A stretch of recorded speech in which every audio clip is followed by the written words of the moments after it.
il y a des personnes en face de toi, ou il y a des situations en face de toi, enfin, que tu es amené à affronter ou auxquelles tu es confronté qui font vraiment, qui t'amènent à te poser des questions. Et quand tu arrives à prendre un certain recul par rapport à certaines situations, tu en arrives à te demander mais pourquoi j'en suis arrivé là? Comment cette personne a pu se permettre autant de comportements à mon égard? Comment est-ce que j'ai pu permettre autant de choses?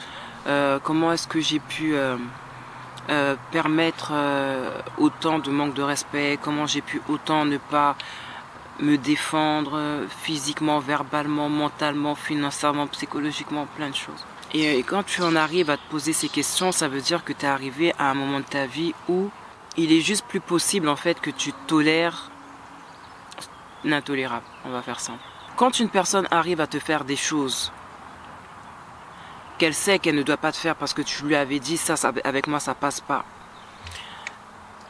Tu lui dis que ça ne passe pas, mais la personne elle n'est pas sanctionnée. La Bible elle-même elle dit que lorsque tu n'agis pas dès l'instant où une personne fait quelque chose de mal, attends-toi à ce que ça se répète. Et à force d'être aveuglé par les émotions, à force d'être aveuglé par les sentiments, à force d'être aveuglé par plein de choses, par plein de paramètres, genre parce que tu as peur que la personne te quitte, parce que tu as peur du conflit, parce que tu as peur du rejet, quand tu retrouves un certain moment de lucidité, tu commences à te dire mais comment c'était possible en fait? Comment j'ai pu laisser cette personne ou ces personnes, que ce soit un conjoint, une conjointe, même ton propre enfant, comment tu as pu laisser des personnes se dégrader ou dégrader autant ta vie? Dès l'instant où tu arrives à te poser ces questions-là, ça veut dire que tu ne peux plus faire marche arrière. Ça veut dire que là, il va falloir que tu prennes tes dispositions pour que ces choses ne se répètent plus. Il va falloir que tu mettes en place des sanctions ou une séparation. L'amour, les relations ne sont pas forcées. Ça veut dire que s'il y a une personne avec laquelle ça ne va pas, la personne va à gauche, toi tu vas à droite. C'est possible, c'est faisable. Il ne faut pas se dire que parce que voilà, je suis avec un tel, c'est pour la vie. Je pense que il y a beaucoup de mères célibataires aujourd'hui qui peuvent te montrer que la personne avec laquelle tu es ou avec laquelle tu as eu un enfant n'est pas forcément la personne de ta vie. Voilà. Et il n'y a pas qu'une seule personne qui t'est destinée. Il n'y a vraiment pas qu'une seule personne qui t'est destinée. Ça n'a pas marché avec un tel, ça ne veut pas dire que tu ne vas pas retrouver quelqu'un avec qui ça va aller, avec qui ça va matcher. À la simple condition que tu fasses aussi des bons choix. Parce qu'il ne faut pas non plus tout remettre sur la faute. Enfin, il ne faut pas toujours dire que c'est la faute de l'autre. Il faut aussi se regarder soi-même. Il faut aussi s'interroger sur ses choix, sur ses critères, sur ce qu'on veut. Est-ce qu'on se connaît? Est-ce qu'on sait ce qu'on veut? Est-ce qu'on sait où est-ce qu'on va? Est-ce qu'on sait avec quel genre de personne on peut aller là où on va? Tu vois, et si ces questions-là, déjà, tu n'as pas de réponse, sache que tu vas aller avec toutes sortes de personnes qui t'ont l'air de convenir. Ne laisse jamais les mensonges d'une personne être ta vérité. Ne laisse jamais une personne qui t'a démonté, une personne qui t'a rabaissé, une personne qui t'a diminué, une personne qui n'avait pas conscience de ta valeur ou qui n'a pas conscience de ta valeur. Ne prends pas ce qui sort de sa bouche comme vérité. J'ai entendu moi-même, l'ayant vécu, partageant un petit peu mon histoire, j'ai entendu une personne qui m'est proche, ou qui m'était proche, peu importe, me dire qu'avec le nombre d'enfants que j'ai, donc soit 5, je ne pourrais pas refaire ma vie. Que si ce n'est pas cette personne, personne d'autre ne voudrait de moi. C'est un mensonge, je n'ai pas accepté ça comme vérité. Mais le problème, c'est que ça a un peu, je dirais même peut-être inconsciemment, retardé mon départ de cette relation. Tu vois. Donc vraiment, il faut faire barrière face à toute parole dénigrante, rabaissante, utilisée juste pour te garder sous une certaine emprise, te garder aussi dans une sorte de dépendance affective. Bah, si personne d'autre ne veut de moi avec mon nombre d'enfants, si personne ne veut de moi avec le caractère que j'ai, ça veut dire que je dois rester avec lui parce que lui me connaît, lui, cette situation, cette relation elle m'est familière. Alors que l'autre peut-être ne voudra pas de moi, donc je vais peut-être encore essuyer un échec, donc autant rester là où j'ai pied. Et tu t'enlises en fait dans une histoire qui te détruit émotionnellement, qui te détruit moralement, qui te détruit sentimentalement, qui te détruit dans tous les aspects de ta vie. Parce qu'au fond de toi, tu sais que tu n'es pas heureuse et que ce que tu vis, tu ne le mérites pas. Il faut savoir se détacher des choses auxquelles on s'est attaché. C'est là qu'il faut savoir lâcher prise. Voilà. Ça fait mal parce qu'il y a eu un parcours.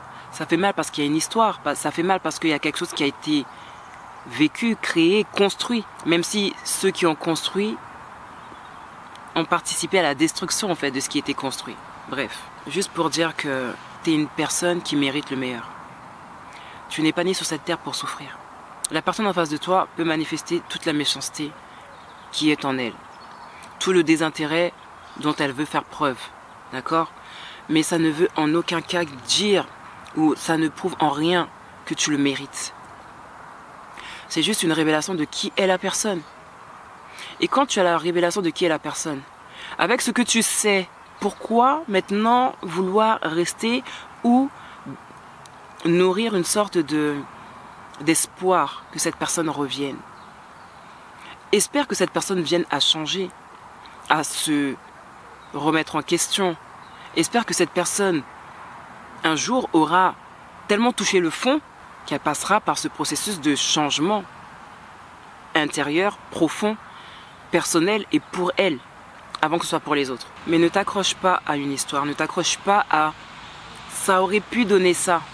Ne t'accroche pas à quelque chose qui n'est pas arrivé. Ne t'accroche pas à ce que tu as imaginé. Ne t'accroche pas à ce qui fait partie de ton imagination. Parce que la réalité, la vie t'a montré à qui tu avais vraiment affaire. Donc ne continue pas à te bercer d'illusions. Et comme j'ai tendance à le dire, si des chemins doivent se recroiser, ils se recroiseront. Il y a des personnes qui sont ensemble au mauvais moment. Il y a des personnes qui sont ensemble, mais qui ne sont pas faites pour être ensemble. Il y a des personnes qui ne sont pas ensemble, mais qui sont faites pour être ensemble. Tout comme il y a des personnes qui ne s'aiment pas, mais qui sont ensemble. Tout comme il y a des personnes qui s'aiment, mais qui ne sont pas ensemble. On peut rencontrer la bonne personne, parfois au mauvais moment. C'est pour ça que c'est important d'avoir le discernement. Bref, la vie que tu mènes, la vie de souffrance que tu mènes, tu ne la mérites pas. Je ne pense vraiment pas que Dieu puisse se réjouir de savoir que son enfant est en train de vivre le martyre dans une relation qui ne lui appartient pas, qui ne lui revient pas. Mais comme tu as le libre arbitre, soit tu restes, soit tu pars, la décision te revient. Il te regarde. Mais sache que quand tu vois que ce que tu vis, ça ne reflète pas le projet de bonheur et de paix qu'il a pour toi, pose-toi des questions. Quand tu vois que la vie que tu vis ou que tu mènes ne reflète pas la vie en abondance pour laquelle Christ est mort, pose-toi des questions. Quand tu sais que tu pleures plus que tu ne ris dans ta relation, pose-toi des questions.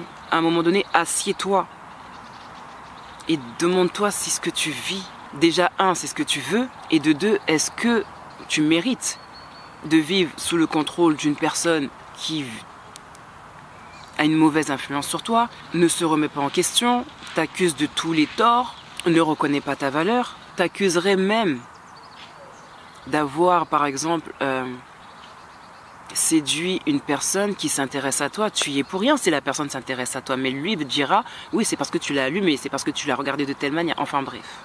Est-ce que tu penses que ce que tu vis, je ne sais pas ce que tu vis, reflète la vie que tu imaginais quand tu étais plus jeune?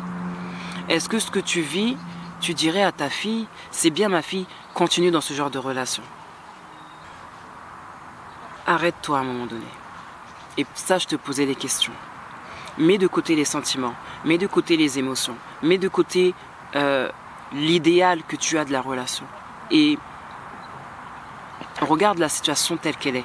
Regarde ton histoire telle qu'elle est. Regarde la personne que tu as en face de toi telle qu'elle est. Et regarde aussi la personne que tu as dans le miroir quand tu te regardes telle qu'elle est. Et demande-toi si vraiment ce que tu vis, là où tu es, c'est pour toi. C'est ce que tu veux. C'est une fierté. C'est la pensée que j'avais envie de partager avec quelqu'un. L'idéal que tu as de la relation